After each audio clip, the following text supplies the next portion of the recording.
Hey, good morning, y'all. I got some really good news. Jesus is Lord. Hey, the devil's defeated.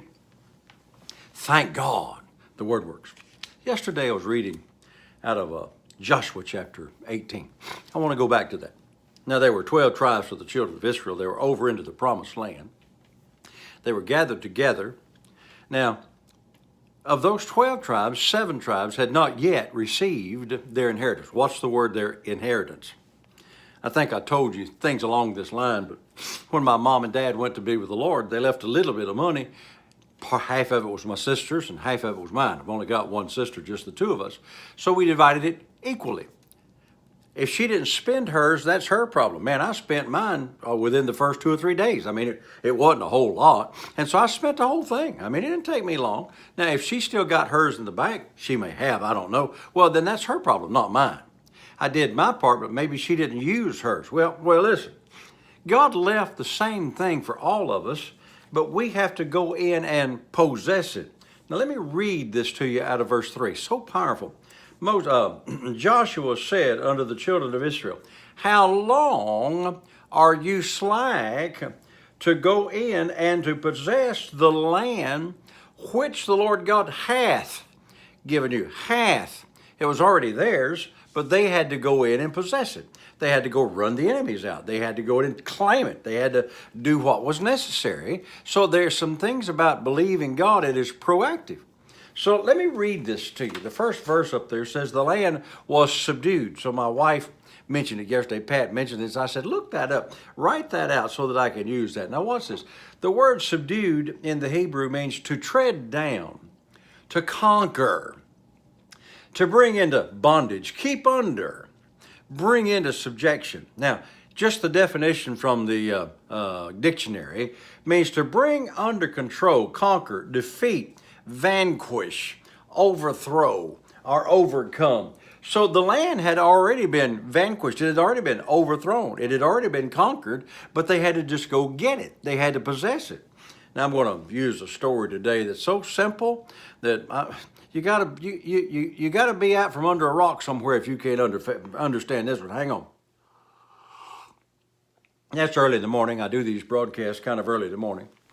You can see it's still dark outside. I'm going to go to Walmart here later on today, and I'm going to receive my inheritance. Now watch. I'm not going to be slack about going. Walmart's got all kinds of stuff laid out there.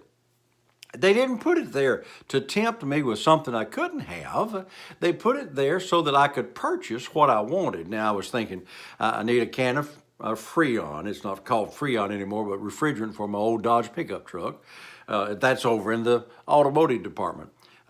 We can't go to Walmart without buying a little 1 pound pack of butter. Now, we eat butter. If you want to eat margarine, that's all right. Butter tastes better, it's better for you, and I like it. So they've got all kinds of stuff laid out there. They've got probably 10, 20 different brands of margarine. I'll just lay it out there, but in the same section is butter. There's only 2 brands that I can think of that's there, and we want the butter, so we get the butter. We stop by, we pick up a dozen eggs, or we pick up a loaf of bread, whatever we want. Bacon. Somebody says, I ain't got no bacon. I wouldn't eat it anyway. They say, I ain't got no bacon. Well, that's because you didn't buy no bacon. You know, somebody says, I hadn't got any bacon. Well, it's laid out there for you, but you got to go buy it. Now, watch, I'm going to help you. You go into Walmart, you pick up that cart, you drive through that thing with your little cart, you go down through there and you decide the different things you want. You want bacon, you want orange juice, you want tomatoes, you want homemade biscuits that you stick in the oven, and you know, they're frozen biscuits. They're as good as you can make at home. You get butter, or if you want margarine. All that's laid out there for you to get, but you got to do something. Watch. Somebody can't say, well, I guess Walmart don't care for me. I ain't got no bacon. I guess Walmart don't really love me. They don't care for me. I ain't got no butter. I got margarine.